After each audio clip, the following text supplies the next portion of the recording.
Here we go. So the first speaker up is going to be Aubrey Bach from Facebook.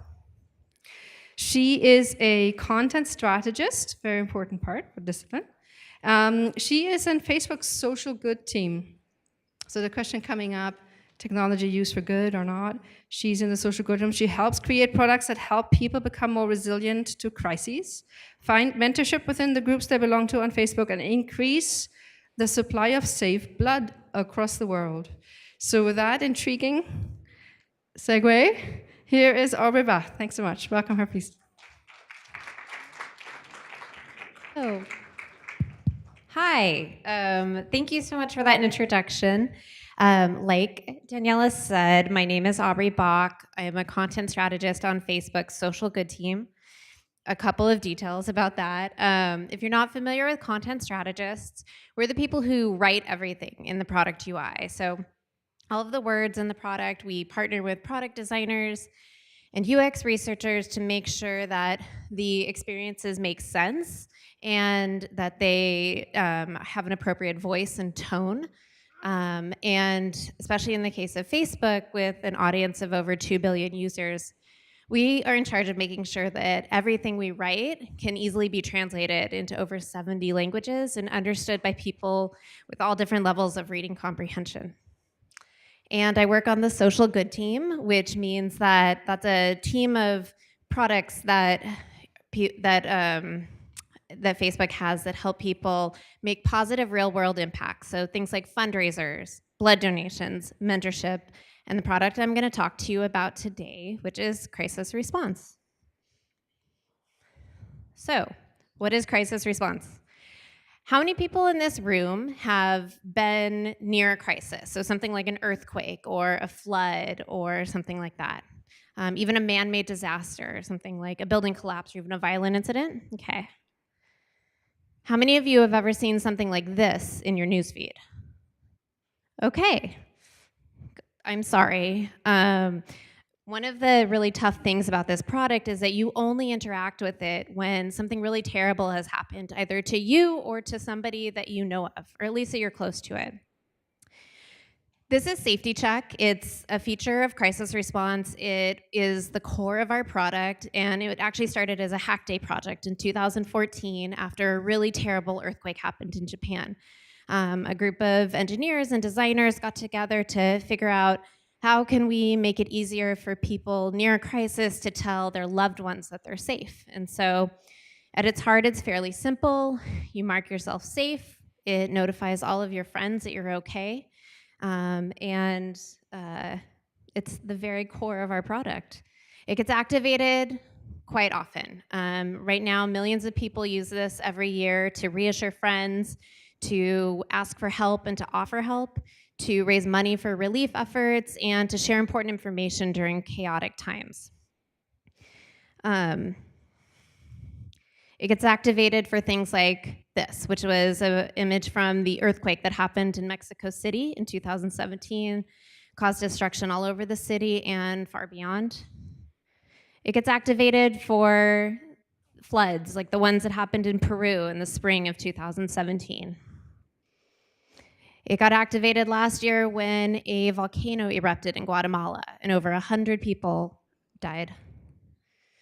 And it doesn't only get activated for natural disasters, but it gets activated for violent incidents, things that are caused by humans, like the shooting in Las Vegas.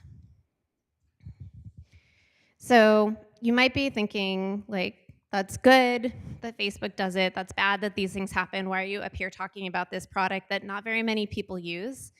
I'm here because there's actually a ton that designers can learn from this. Crisis response is unique because you only use it when you're under a ton of stress. So it's designed exclusively for stress cases and edge cases.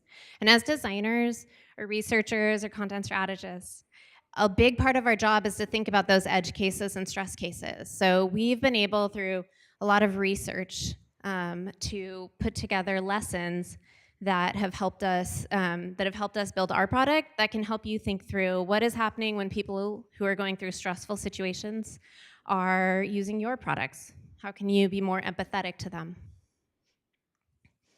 So these are the design lessons from crisis response. The first thing that you have to do whenever you're thinking about an edge case or a stress case is assess needs. Now, as designers, research is a normal part of our process. You set out to build a new product or a new feature. You go out and you talk to people who are going to use it. You understand their needs, their questions, their jobs to be done. For crisis response, this is a little bit more complicated because we need to talk to people who have been through a crisis. We need to go all over the world and and talk to them not too soon after something happens, but also not too far after. So we don't want them to have forgotten everything, and we also don't want to disrupt them. We've invested quite a bit in our research, and so we've been able to identify some pretty consistent patterns of what it is that people need and when they need it after something really bad occurs. First, they need to reassure family and friends. This is why Safety Check exists. This is why our product was born. When something bad happens, the first thing you need to do is to tell first your primary circle of connection and then the people all around you that you're okay. Once that is done, you need to assess the damage. When something bad happens, you only know you can only see what your eyes can see at first. You may know that there's 3 feet of water flooding in your house, but then we see that people turn to social media to get first-person accounts of what's happening farther around them. And that way you can get a bird's eye view. And this is a picture from after Hurricane Harvey of the flooding that affected Houston and a lot of areas around there. That's why we have a feature in our product that lets people share information and updates, first-person accounts that are really helpful and let people make better decisions about how to get what they need. And securing basic needs is the next thing that you do.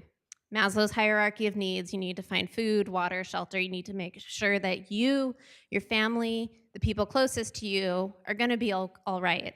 And again, this is why we've created features that let people ask for help or offer help. And this one is the one that might be surprising, but giving help is a really important need. During a crisis, things are chaotic, you feel out of control. Once you have the basics though, if you're able to help somebody else, it means that you actually have control over the situation, at least just a little bit. It means that there's a sense of solidarity and that together you're all on the road to recovery. The second lesson, you can't just tell people what to do when they're undergoing a really stressful situation. You need to tell them, you need to show how, and you need to tell them why. Something that we hear a lot when we talk to people is, I want to help, but I don't know how. The idea of taking action when things are chaotic around you feels overwhelming, and the idea of making a difference seems like a really big thing to do.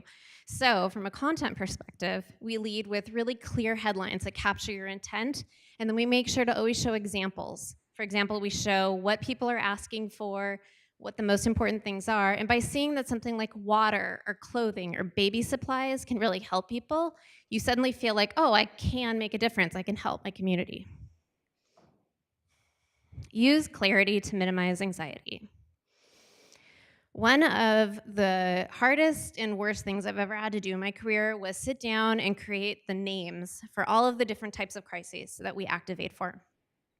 And when it came to, when it went beyond just the natural disasters and we talked about the human caused, the violent incidents, I really thought that seeing words like shooting or stabbing in your Facebook feed would be too jarring. It would be too intense. So I decided to soften that. And I said, okay, we're just going to call these the violent incident. It'll be softer. People are already stressed out. This is a good idea. I was not correct about that assumption.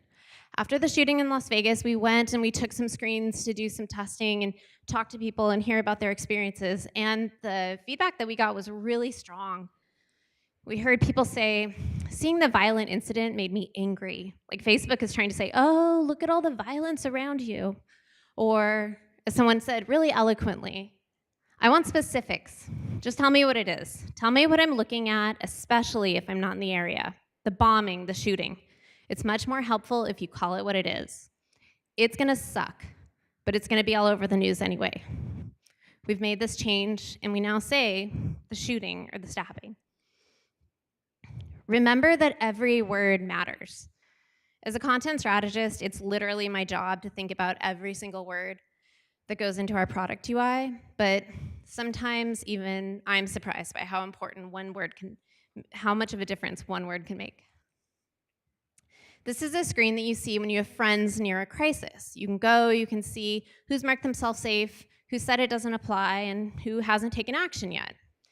Now we say Michelle Jimenez, who just hasn't answered, hasn't responded to the prompt yet, we say not marked safe yet. We used to not say yet. And when we showed this to somebody, they said, hey, this makes me think that she has marked herself not safe. And that causes a lot of panic. That's not something I want to do in my product. But it really drove home that that clarity and the importance of every single word, how much thought goes into it, is really important. Finally, last but definitely not least, is to show care. This is the screen that you see right after you mark yourself safe. Now, when people use your product, they develop a relationship with it. And we know that, but as content strategists at Facebook, we make it our goal to usually not bring Facebook into the conversation. We want it to be about you and about the relationship that you have with the people you're interacting with. However, when something bad has happened and you have just announced that you're safe, this is a great time to break those rules and to move forward into the conversation. So here, we don't have a directive headline. We don't have a clear CTA that is gonna be something that a growth hacker would really be into. We just say hey, Jesse, we're glad you're safe. Then we tell you what can happen next. We tell you what's already happened. We tell you what you can do next. And it's a really soft continue into this. Because we do care. The people who work on this product, the fact that the company invests in this product, everybody wants everyone to be safe, and that should be expressed. The personality and the people who work on it should come through in your product UI. Quick recap. Assess people's needs, show how and why, use clarity to minimize anxiety, remember that every word counts, and show care. Thank you.